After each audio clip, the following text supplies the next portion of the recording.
UV events અમદાવાદીઓ માટે એક અનોખું સંગમ લઈને આવી રહ્યું છે. શુભારંભ, એક નવી શરૂઆત. આ નામ સાંભળીને તમને આશ્ચર્ય થશે કે હશે શું? શુભારંભ એ 3 દિવસીય લાઈવ કોન્સર્ટ થવા જઈ રહ્યો છે. અમદાવાદમાં તારીખ 22, 23 અને 24ના રોજ અલગ અલગ સિંગરો દ્વારા લાઈવ કોન્સર્ટનું આયોજન થવા જઈ રહ્યું છે.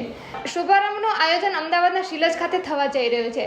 તારીખ 22 નવેમ્બરના રોજ ઈશાની દવે, 23 નવેમ્બરના જીગરદાન ગઢવી અને 24 નવેમ્બરના રોજ અઘોરીબેન લાઈવ કોન્સર્ટનું આયોજન કરશે.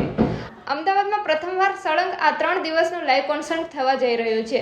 યુવી ઇવેન્ટ્સના ઓનર અને આ પ્રોગ્રામના ઓર્ગેનાઇઝર પાર્થ બારોટ દ્વારા જણાવવામાં આવ્યું છે કે ગુજરાતીઓને એક નવું નજરાણું મળે તે માટે અમદાવાદમાં આ કોન્સર્ટનું આયોજન કરવામાં આવી રહ્યું છે. આ અંગેના એનાઉન્સ માટે જીગરદાન ગઢવી ખુદ હાજર રહ્યા હતા. ખાસ વિશેષતા શું છે એ જણાવો ને. તો બેઝિકલી મારી સાથે પાર્થભાઈ છે અને ઇવેન્ટ આખી ગુજરાતી આપણું જે ભાષા છે, કલ્ચર છે, એના ગીતો છે, ફિલ્મના ગીતો હોય કે લોકગીતો હોય કે નવા ટ્રેન્ડિંગ મોડર્ન ગીતો હોય, એ બધા બસ ગુજરાતી મ્યુઝિક વિશેની જ આપણે જે 3 દિવસનું સેલિબ્રેશન કરવાના છે.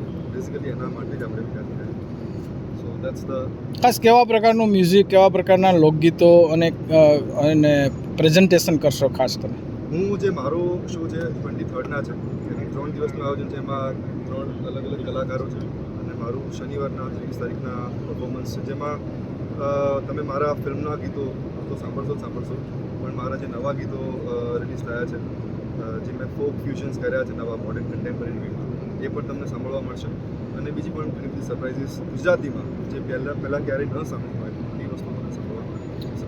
ડેફિનેટલી જેમ તમે જોતા હશો કે પંજાબી કલ્ચર બહુ જ પ્રમોટ થઈ રહ્યું છે આજકાલ, એના ગીતો થ્રુ, એની ખાસ કરીને સંગીત થ્રુ જ પ્રમોટ થયું છે. ઇવન સાઉથ કલ્ચર જે પણ છે, જે તમિલ, કન્નડ, મલયાલી સોંગ્સ, એ પણ એમની ભાષામાં સોંગ્સ બનાવીને ખાસા બધા પોપ્યુલર થયા છે. સો આઈ ગેસ ગુજરાત એમાં થોડુંક આપણું પાછળ છે. ખાલી ગરબા તરીકે જ આપણે નવરાત્રિ સેલિબ્રેટ કરીએ છીએ, એના તરીકે જ આપણે ઓળખાઈએ છીએ. સો મારી એવી ઈચ્છા છે કે ગુજરાતી એટલે માત્ર ગરબા નહીં, ઘણું બધું આપણી પાસે સમૃદ્ધ વારસો આપણી પાસે છે. જે લોકગીતો જૂના પણ છે, નવા કન્ટેમ્પરરી વેમાં પણ ઘણા બધા ગીતો નવા આવ્યા છે અને નવી પેઢીએ થી માંડીને બાળથી લઈને ઘણા સિનિયર લોકોએ પણ બહુ જ લોકોએ વધાવ્યા છે ગીતો. તો મારી ઈચ્છા છે કે હવે એ સોંગ્સ આપણે લાઈવ પરફોર્મ કરીએ અને લોકો એને એન્જોય કરીએ. વેળા મિલનની આવી છે વેળા, કીધા મહેમાનો ના તેડા રે, જાન જોડીને આવ્યા રે રાજા, રાણી રૂપાળાને લેવા રે, હૈયે હા રખના માતો રે કોઈના, માંડવે જામ્યા મેળા રે. વેળા મિલનની આવી છે વેળા, કીધા મહેમાનો ના તેડા રે.